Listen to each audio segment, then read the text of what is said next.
Lieutenant commander रूपा ए आणि lieutenant commander दिलना के एका भारतीय स्वप्नानं समुद्राला चाल करून गेलं आणि इतिहासाच्या लाटांवर स्वार होऊन परत आलं। INSV तारिणीवर स्वार होत्या दोन महिला वीर, लेफ्टनंट कमांडर रूपा ए आणि लेफ्टनंट कमांडर दिलना के। भारतीय नौदलाच्या या दोन शूर अधिकाऱ्यांनी केलं एक असंभव वाटणारं कार्य, जगभर सागरी परिक्रमा। 2 ऑक्टोबर 2024 रोजी गोव्याच्या किनाऱ्यावरून त्यांनी घेतली भरारी।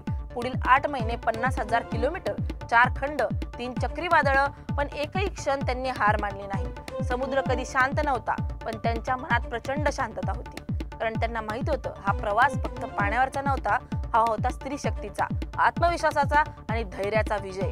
या परिक्रमेचं नाव आहे नाविका सागर परिक्रमा। स्वतःच्या ताकदीवर, वाऱ्याच्या वेगावर, एकाही बाह्य मदतीशिवाय त्यांनी दाखवून दिलं, जिथं विचार मोठे असतात तिथं समुद्रही लहान भासतो।